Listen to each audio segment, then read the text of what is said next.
to the Big Ten Football Talk podcast. I'm your host, Zach Guggenheim. We are breaking down the playoff final rankings, bowl games, all that jazz. Make sure to follow, subscribe wherever you get your podcast, Apple, Google, Spotify, not Google. They stopped doing podcasts. YouTube, there we go. Apple, Spotify, YouTube. Leave a 5-star review. Make sure you leave a comment, drop a like, leave a follow, all those things.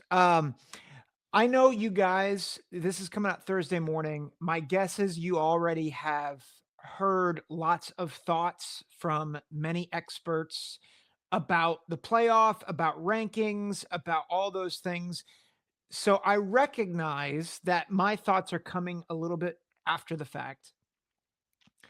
But I also feel like I have a unique perspective because I think what a lot of people have been doing has been ripping apart the playoff reaction, or the playoff,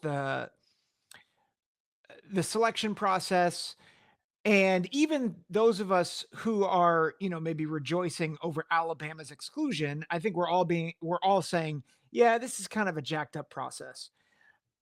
I'm here to tell you that I thought the committee did the best job they could with the parameters they've been given. And I actually only have one slight uh, issue, which I think is an issue that everybody's talking about, which is automatic buys rather than just automatic bids. That being said, I actually thought the committee did a phenomenal job.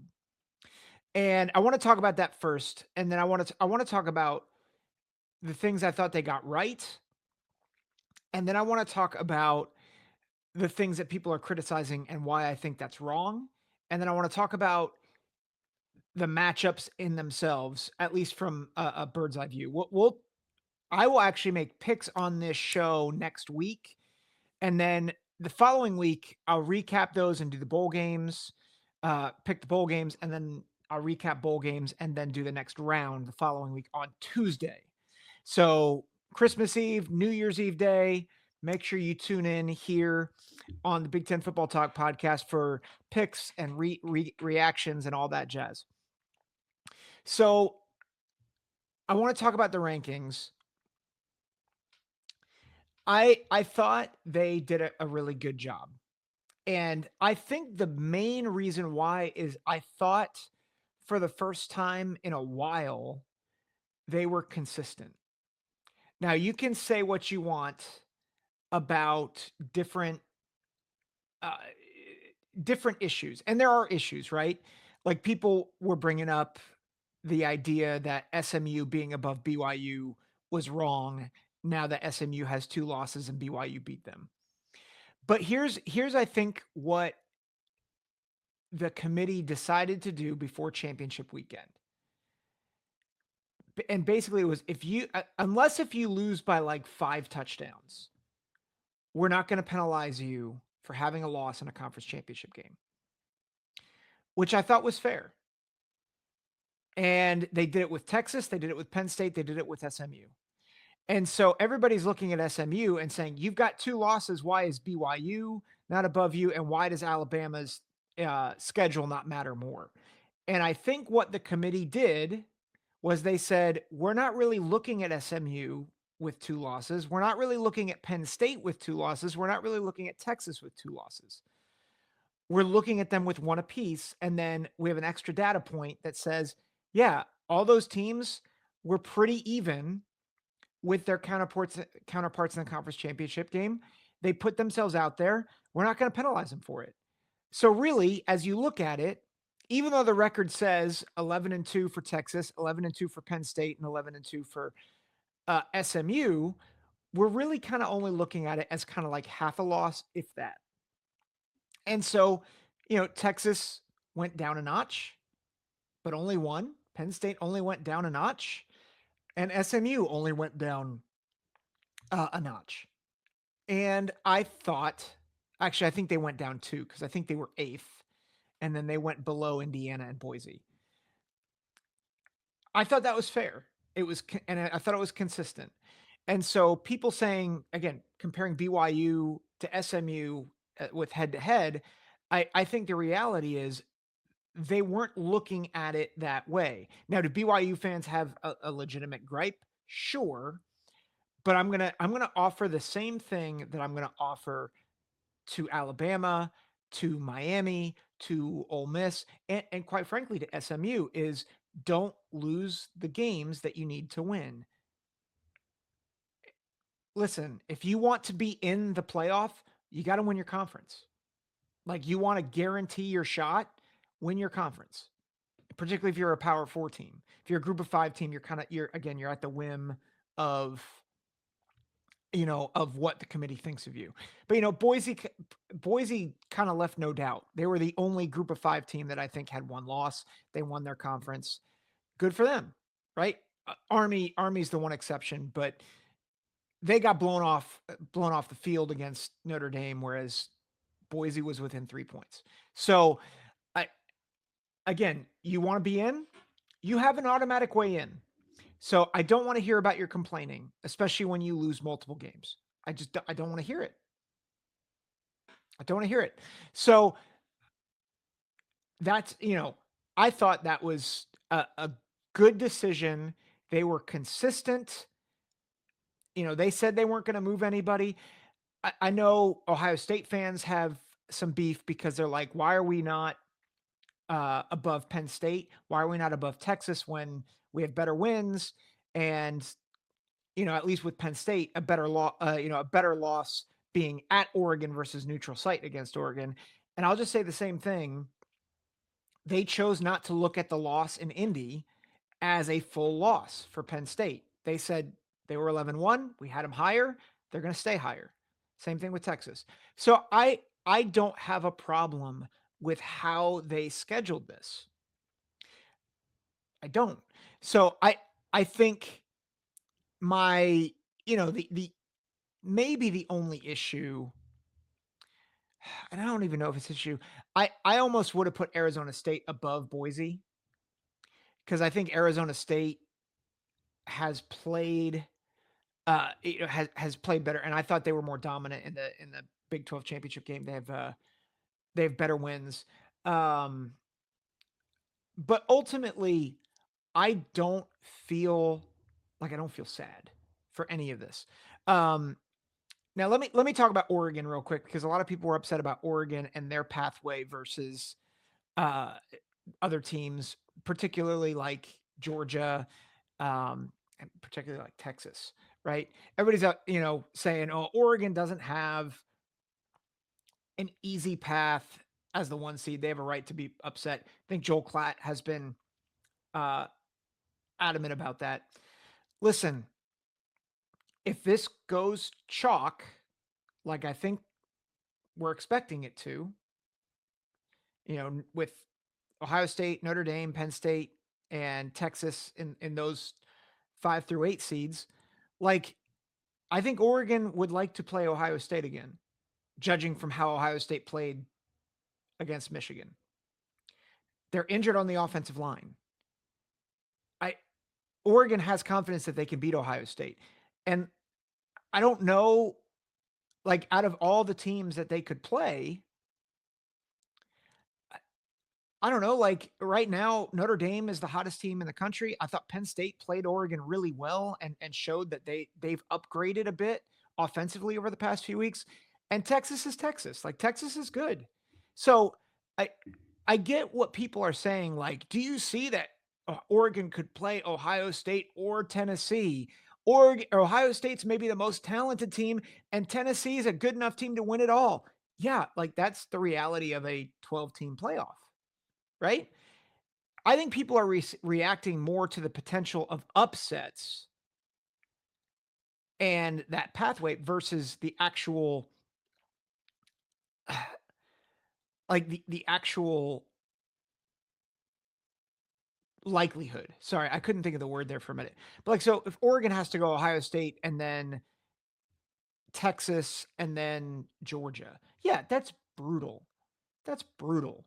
But you know what? Like, out of all the 4 seeds, Georgia would have to go.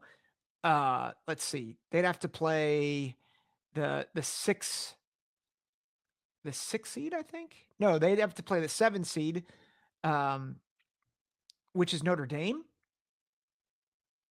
and then they have to play the 3 seed, or if they play the 3 seed, it's Boise. If they play the 6 seed, it's Penn State. Like, that's not easy. Boise has to play a tough road. Like, every top seed has a tough road, and, people talking about Texas and Penn State, like, yes, they have an easier first 2 rounds, but, like, it's gonna get harder. Like, so I just I don't see all the hand-wringing. I I think the one tweak you make is you get rid of the automatic buys, and at this point, Texas and Penn State are your other 2 buys, and Boise and SMU are relegated to being in the first round. I think that probably makes more sense, but I don't think it's this big, you know, frustration. It's a difference between 2 hard games versus 3, and even then, you're assuming that SMU and Boise are gonna be hard games. Listen, Boise took Oregon to the limit. Like, we think Oregon's the best team in the country. So, like, Boise's don't be surprised if Boise's in the semis, right? And that's not a shot at Penn State. I'm picking Penn State most likely to not just get past SMU, but to beat Boise. But, like, Boise is a Heisman contender. They have a good offensive line. If they catch you on a bad day, look out, man. And their head coach, they're excited. They want to shock the world. So all this hand wringing about, oh, Oregon got a bad draw. Did anyone really get a good draw besides Penn State and Texas? By the way, I like everybody's talking about Texas being great. Are we sure they're getting past Clemson?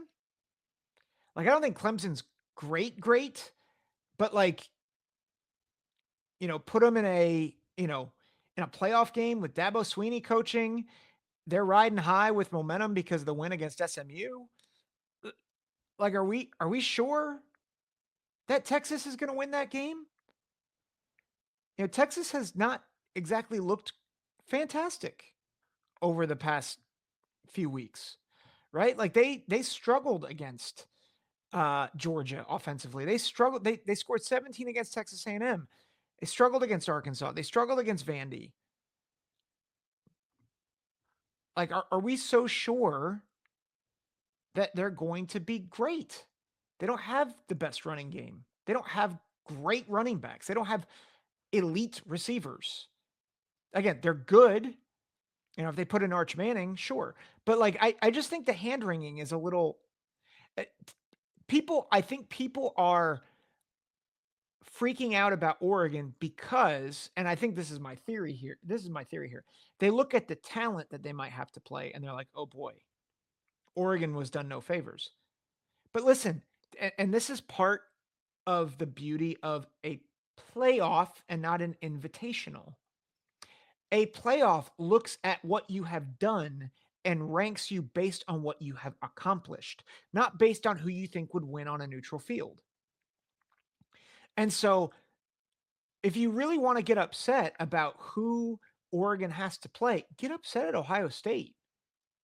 Because the reality is, yes, they have the most talent, but they lost a second game to a team that honestly they had no business losing to because Ryan Day can't coach. No, I'm not still bitter about Ryan Day. And that being said, like, you penalize Ohio State for that. You penalize Tennessee for losing to Arkansas, right? If Tennessee doesn't lose to Arkansas, you're not playing Tennessee at the 9 seed. They're going to be a 6 or 7 seed, right? They're going to be above teams like Notre Dame and like all that. So I don't have a problem with how teams were seeded, and I don't have a problem with who Oregon drew. But I do think that at the end of the day, getting rid of the automatic buys is probably going to be the right thing to do. I don't think it's going to matter at the end of the day because I think they're going to expand to 14. I think the top 2 teams are going to get a buy, and then everybody else is going to have to play each other. But listen, I think Oregon's the best team in the country, and I I think they're better than all the teams in front of them. So and that's besides the point. Like, I think I am concerned about their defensive depth at defensive tackle, but I just don't know who's going to stop their offense. Like, I think Georgia's defense is really good. I also think Texas, I think Georgia can get got offensively. I think we saw that against Georgia Tech. I think we saw that against Alabama. I think we saw that against several other teams this year, against Ole Miss. Like, they're not an elite defense. They're a very, very good defense. Texas is a very, very good defense. I don't think they're elite by any means, right? So, and just as a reminder, Texas has not really played a good offense this year. So, yeah, like, is their defense really, really good? Yeah. Have they played an elite offense? No. So I just think Oregon fans, look, if you look at your draw and you're like, we got screwed. I don't think you got screwed. I think you have to play some tough teams, but I think you can win them all. So that's my thought. I want to get real quick. This is the Big Ten Football Talk podcast, but I want to talk about Alabama SMU for a minute. And I want to talk about Miami as well, because I think Miami has a legitimate shot, like legitimate beef at 10-2 being left out. I understand that. But I'm just to a point where I don't care. Like, everybody is mad, and Alabama particularly is mad because they're saying you don't honor strength of schedule. I'm here to tell you, yes, they do. This whole thing about we're just not going to play non-conference games anymore. Okay, people are gaslighting you. And I say this, I love people like college football nerds. I love people like Josh Pate. But this idea that we're not understanding the argument that strength of schedule matters and that they're mitigating risk by non-conference scheduling, you're wrong. Because I'm here to tell you strength of schedule mattered. And it will continue to matter. And now here comes everybody saying strength of schedule didn't matter. Okay. Why would you consider a 3-loss team over a 1-loss team? That's my dog in the back, by the way, if you can hear her.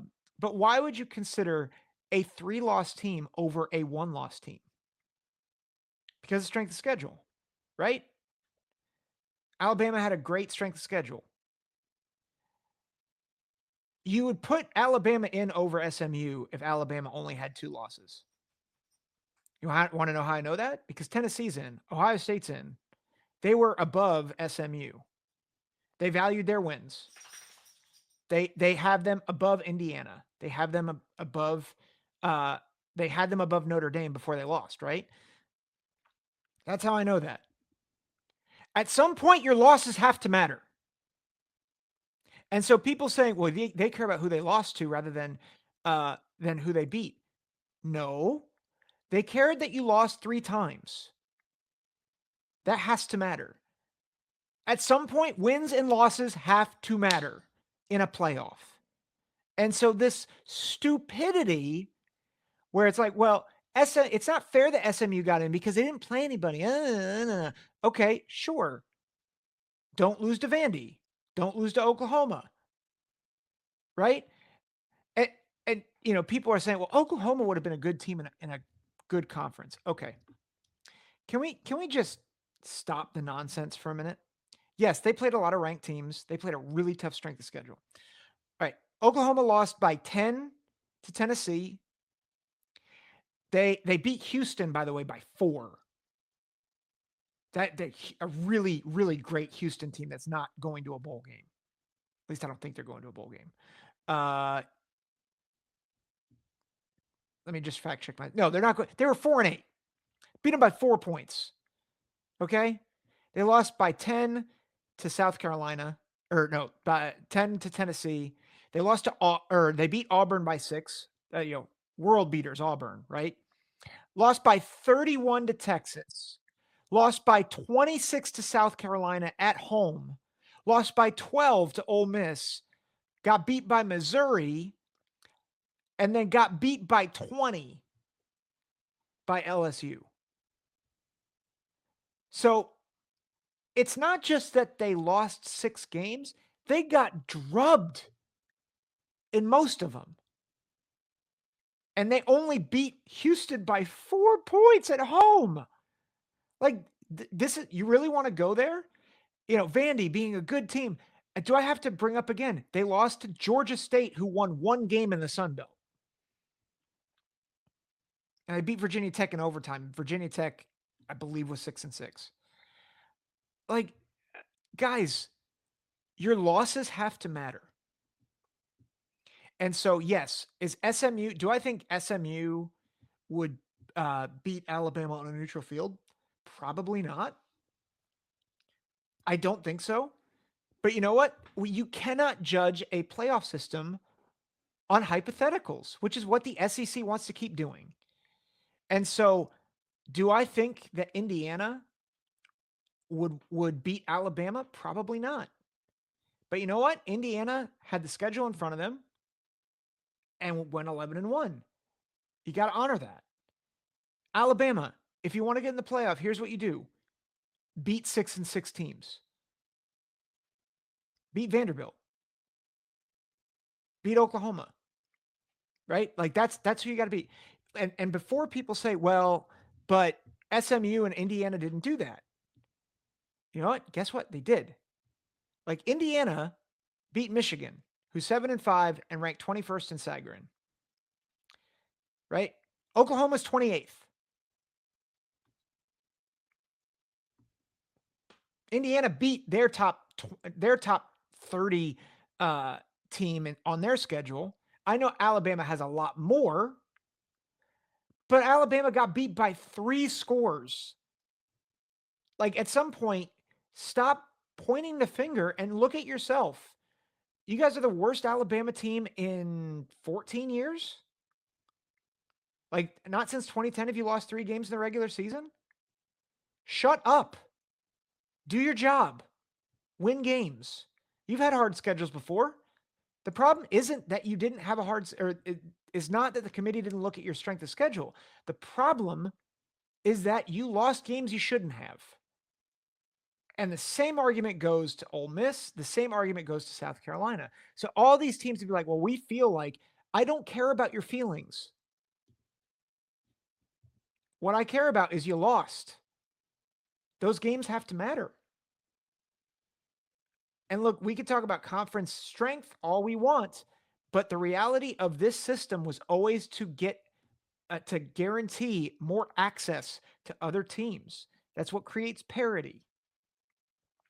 You know what? The committee did their job and they said, you know what? We're going to rate strength of schedule to a point, but at some point losses have to matter. They have to ding you. And so just because you think that Alabama could win the national championship with the talent on their roster does not matter. Did you win? Wins matter. Like, I don't know what to tell you. And you know, and everybody's saying, well, strength of schedule doesn't matter. You know what? It does matter. Not, you know, going and scheduling teams, you know, what actually mattered for was SMU. SMU had a tough out of conference game against BYU and they lost, but they still got in because that was their only regular season loss. So I don't know what to tell you, but if you're going to sit here and be like, well, they don't care about strength of schedule, you're objectively wrong. It just didn't matter. It didn't matter to the point where it would get you in when you have 3 losses. But it would have been a tiebreaker if you had 1 loss. It would have been a tiebreaker if you had 2. I have no doubt that Alabama would have been over SMU if they only had 2 losses. And that would have been an advantage over SMU because SMU had 1.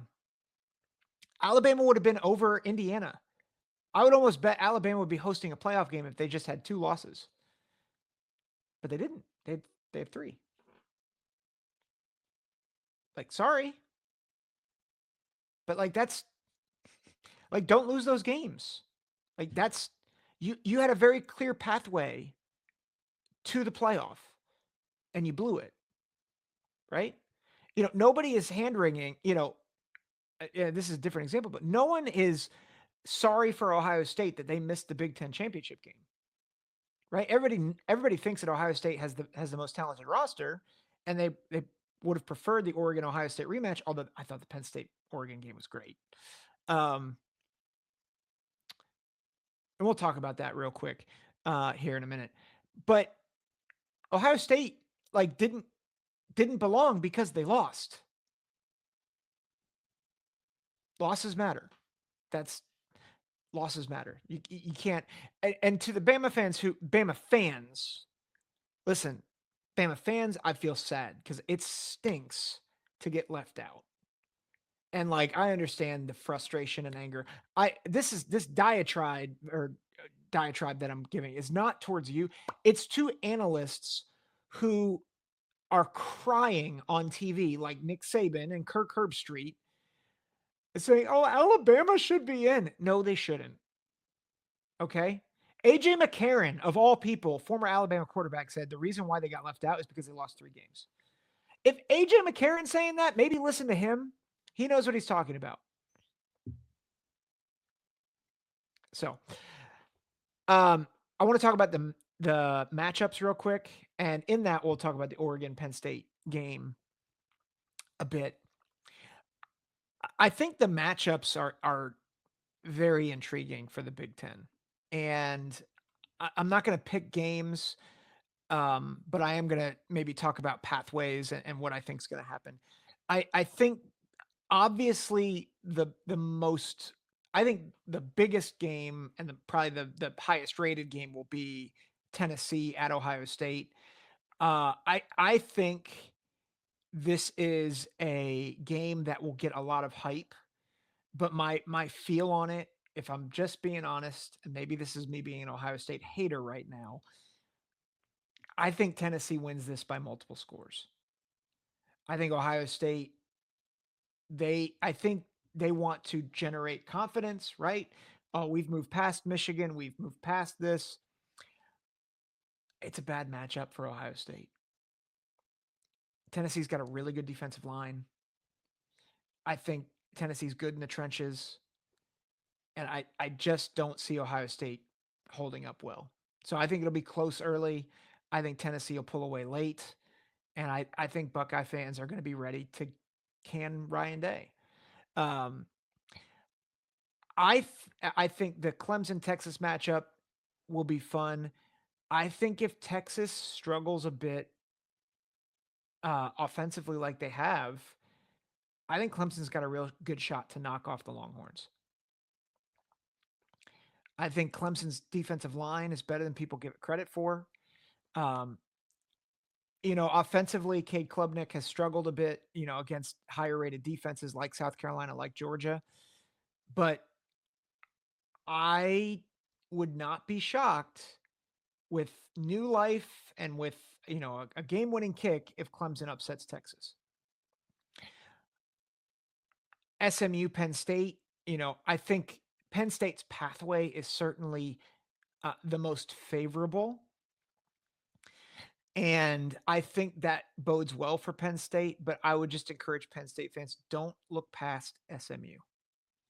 They're a good football team. If you look at Sagarin, Penn State is 8th in Sagarin, SMU is 10th. And so SMU highly rate, is higher rated than you'd think. They're one notch below Tennessee in Sagarin rating. And so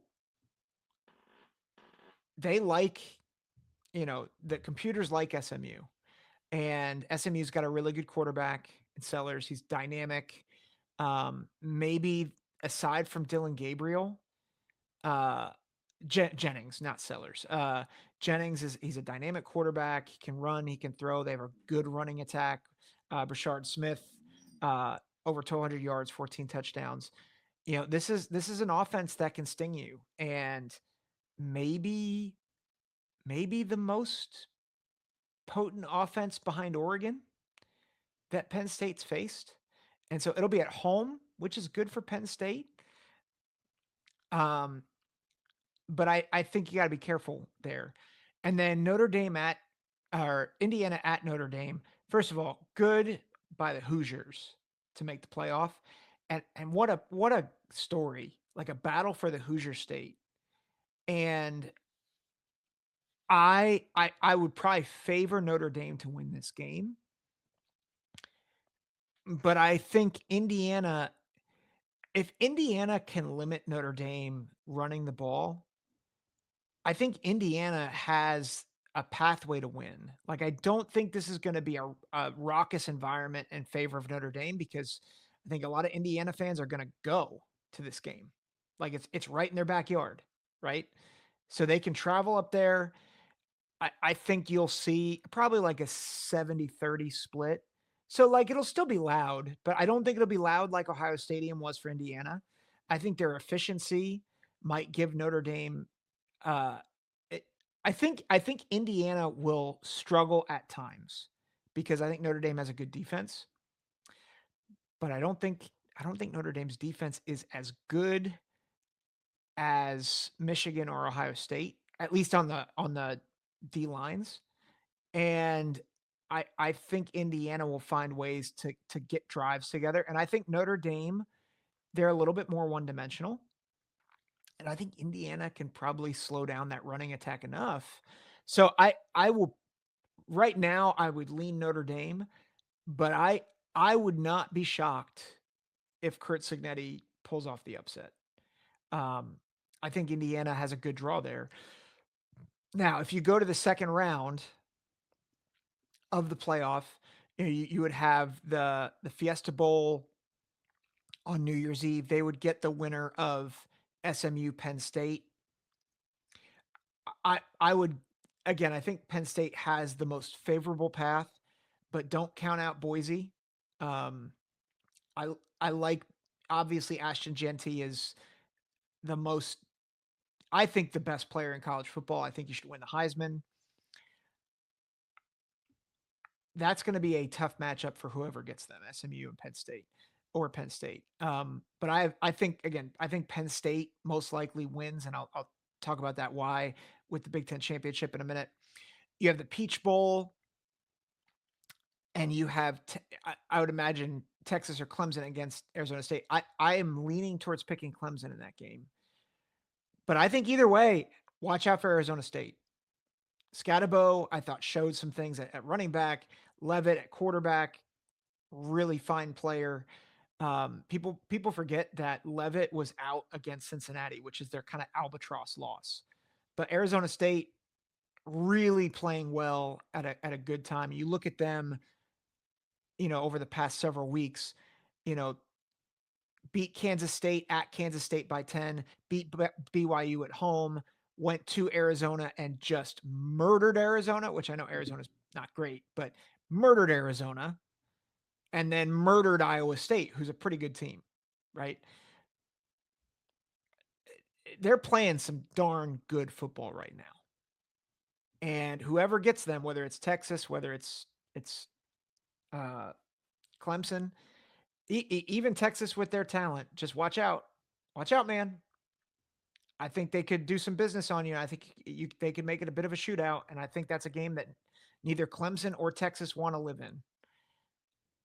So, if there's any like doubt that Arizona State or Boise can't make it into the semis, I think those are actually favorable, not favorable matchups, but I think those are matchups that Boise State and Arizona State can win.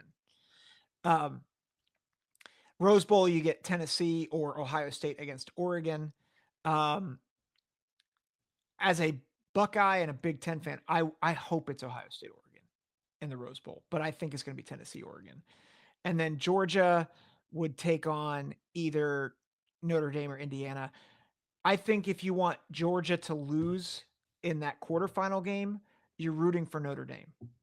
Because I think Notre Dame can and would beat Georgia with their injuries right now. Carson Beck being out, question about the punter. I think that that would be a favorable matchup, and not favorable. I still think Georgia is the probably the better team, more talented team, but I think Notre Dame could pull that off, and with problems at quarterback, I would have concerns for Georgia in that game. Um, I think Oregon's the best team in the country. I think they beat whoever they play in the Rose Bowl, and they would have the winner of Clemson. I'm picking Clemson over Arizona State. I'll go Arizona State in that game.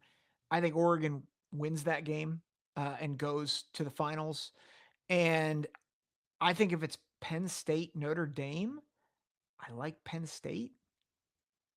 And then I would have Oregon, Penn State in the final, where I think Oregon probably wins the rematch. But and this gets to my thought about the Big Ten championship game. I've seen a lot of people say, "Oh, yep, James Franklin, he just blows big games." And I'll just say this: I thought Franklin, I thought he did a really good job of uh, letting Andy Kotelnicki be aggressive.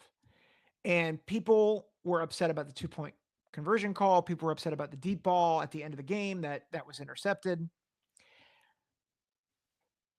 Oregon wanted to get into a shootout with Penn State because I think in their minds they knew Penn State couldn't hang.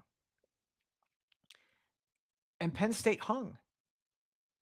They they took every punch. They got down 28-10. And Penn State, they came back. They made some key stops when they needed to. There's a lot of possessions in this game. And I thought Penn State did a really good job of being aggressive when they have typically been conservative. And we saw that against Minnesota with the fake punt and with the fourth down calls.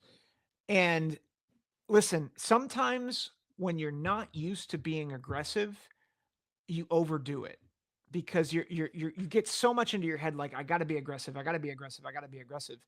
And you do that to your detriment.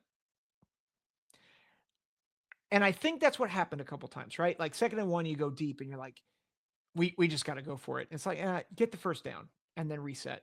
Get the first down, reset. 2 point conversion. Maybe we shouldn't do that. Maybe, we fight for, for a tie. Um, get the ball back and then try to tie it in the next possession. But I can understand it. And I'm not going to criticize a coach who has been talked about as being way too conservative. And then all of a sudden he's trying to shift. I didn't think it was totally unreasonable, right? If they get the 2 point conversion and it's, a 6 point game, 6 point game instead of a 8 point game, you're trying to win in regulation at that point. And I think, listen, I don't love it, but it's not like they were down they were down 2 possessions at that point. Sure, they had to go for 2 the next time, but if you get it 50% of the time and you get it the first time, great. So like I think from an analytics perspective, Doug Maurice had said something very similar to that. And I thought it was helpful to think about it that way. And if you're an underdog and you're playing to win, and I thought he was playing to win. So did I love the call? No. But I thought it was an exciting game. I thought Drew Aller, despite his stat line, played really well. Made some killer throws that were not good, right? Like the interception that I think ultimately did Penn State in. That was a bad throw. But he kept fighting. And I think that's the takeaway that I had from that game was Penn State fought when they were down 3 scores. And they came back. I think they made it 28-24 uh at the end of or at the beginning of the second half in the third quarter, and they were not going to go away. And I thought Oregon put them away several times, and Penn State said, "Nope, we're not going away." And I think you've got to give a lot of credit to Penn State for that, because Oregon is the type of team that if they get up on you by 18, it's over. Like it's just you're done, because their offense is too potent, and they'll spiral on you, because then they force you to get into a game that you don't want to get into typically. Penn State does not want to get into a shootout, but they got into a shootout, and they almost came back and tied it. And I think that's something that really encourages me. I thought receivers stepped up. I thought Harrison Wallace stepped up. Amari Evans stepped up. Um, I know that the tight end Tyler Warren, he had a drop, uh, but it didn't hurt him. It didn't hurt the team ultimately. I thought Tyler Warren played a good game. I thought Kotelnicki in general, particularly in the second half, I thought called a very good game. I thought he was a little too cute early. I think they were uh, almost throwing too much. But I thought as they settled down and they said, "Hey, we're a physical team, and that can really get us going." I thought Katron Allen looked the best he's looked all season. I thought Nick Singleton continues to look healthy. This is a dangerous Penn State team going into the playoff, and that's why I would not be shocked if they're in the national championship game. I wouldn't be shocked if they won it, because I think if they get Oregon in the final, like I think they're physical enough to hold up, and I think they can learn some lessons from this game, to the point where, okay, we know we can stop Oregon when we need to. Let's not make the pivotal mistakes now. And let's be aggressive when it's smart. And I think that's what they did. So, or I think that's what they'll do. Um, so what my takeaway at the end of this, I I think Penn State, or I think the Big Ten, I should say, has three legitimate threats to win a national championship. And Indiana, I love you all. I think if Indiana beats Notre Dame, I don't think Georgia is the type of matchup that you can win. I think it's actually very similar to Ohio State. But I think Indiana can win their first round game and shut up a lot of the haters. I think they can win at Notre Dame. And I think they can put up a fight against Georgia. Because Georgia's not going to overwhelm you offensively, but they are going to overwhelm you just in the trenches. And I think that's where Indiana is probably going to be in a lot of trouble in both games. But I think especially if they would beat Notre Dame and get to Georgia.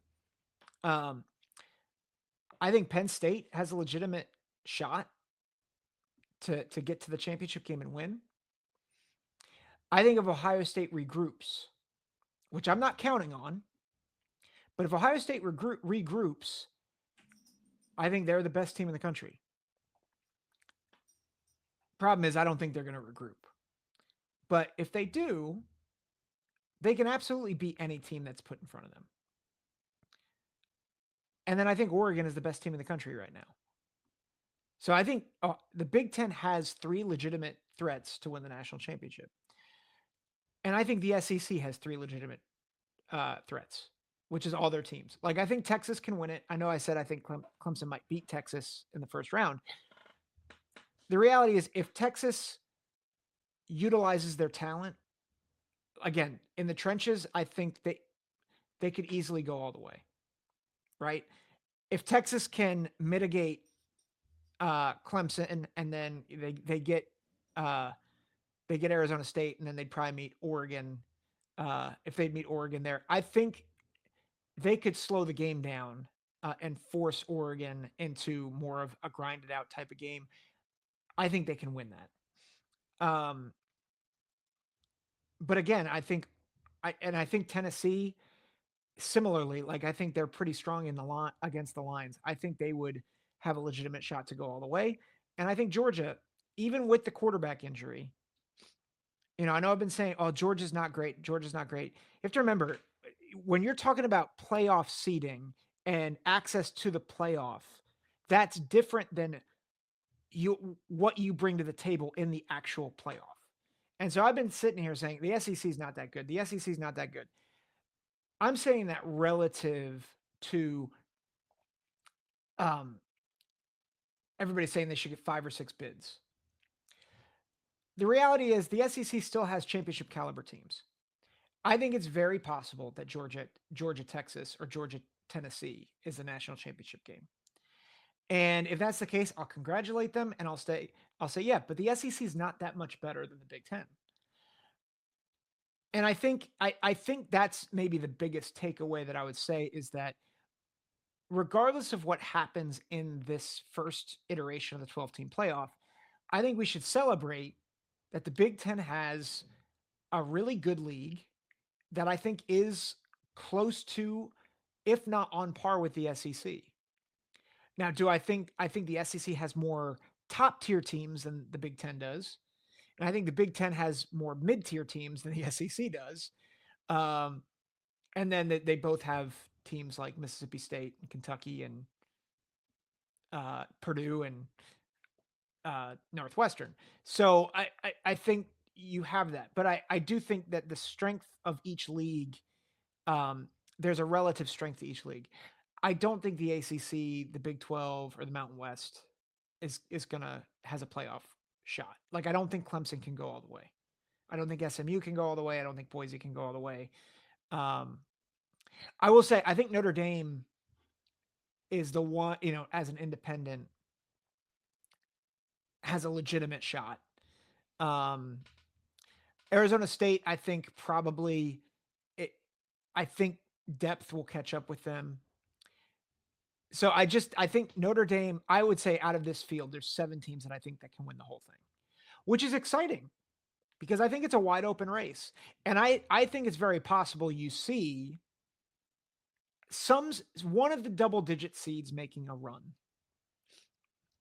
I think Clemson could, I think, Penn State, I was just gassing you up a little bit. I think Penn State could win the national championship. I think they could lose to SMU, which is the beauty of this tournament.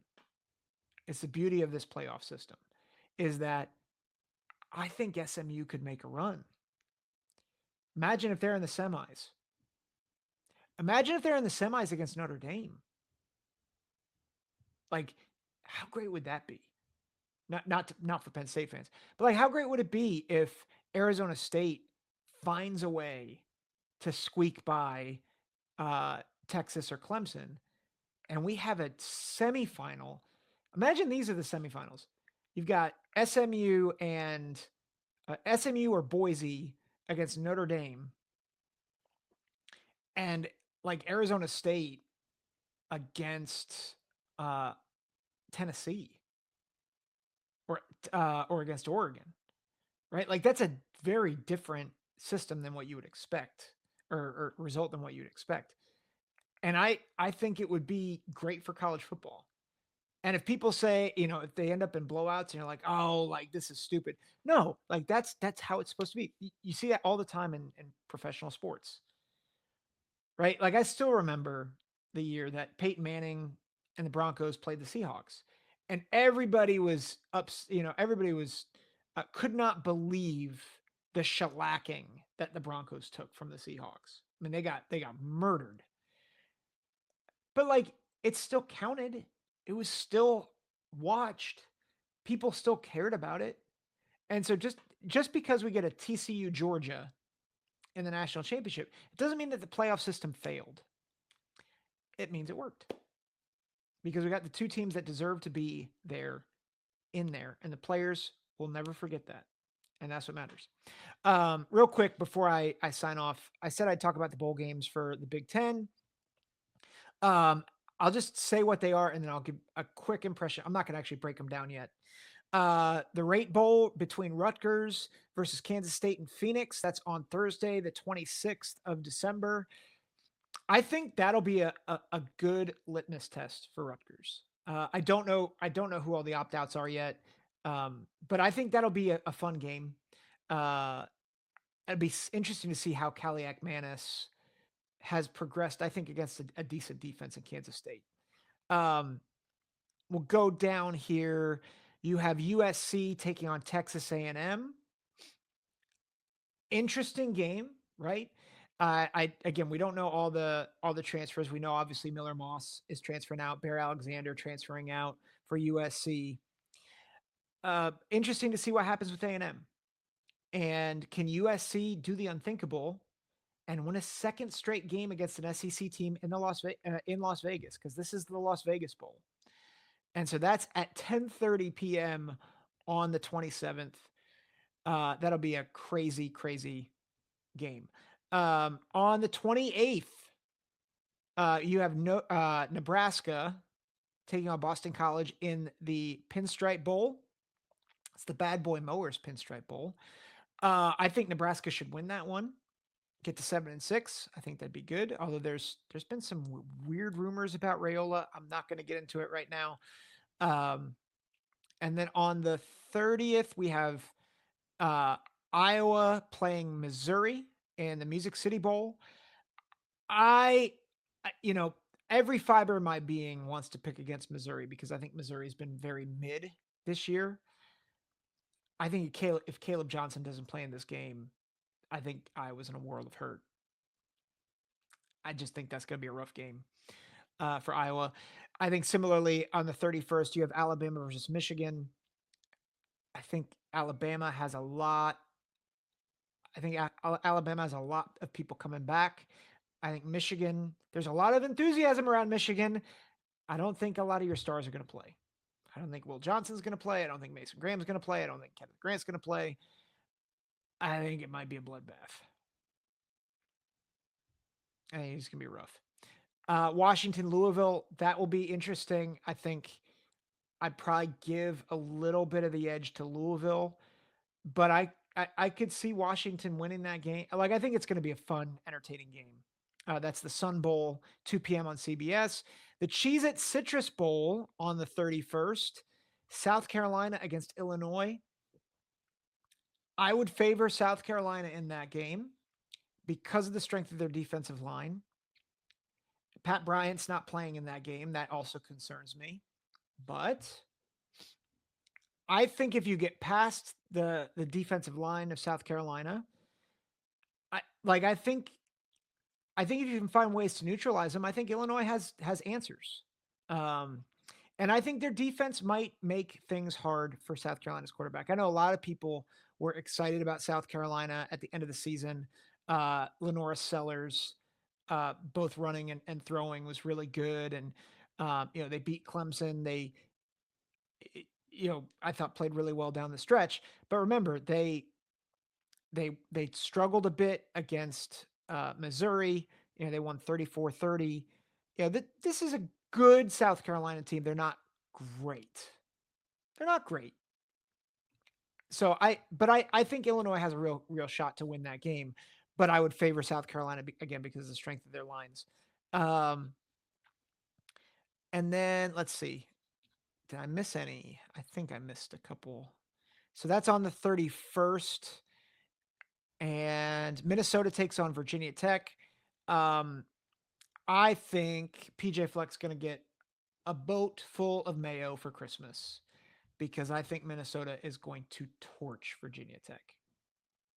I think Minnesota is a much better team than Virginia Tech. So I like Minnesota in that game. I think they get to 8 wins. But we will break those games down more in the coming weeks. But thanks for listening. Again, if you like the podcast, make sure to like, follow, subscribe. Also, go over to the Big Ten Huddle and subscribe there. We've been doing some great stuff over there, and I have an announcement in regards to the Big Ten Huddle coming soon. So until then, stay locked in over this bowl season. It's been really fun to bring this content to you all. Take care.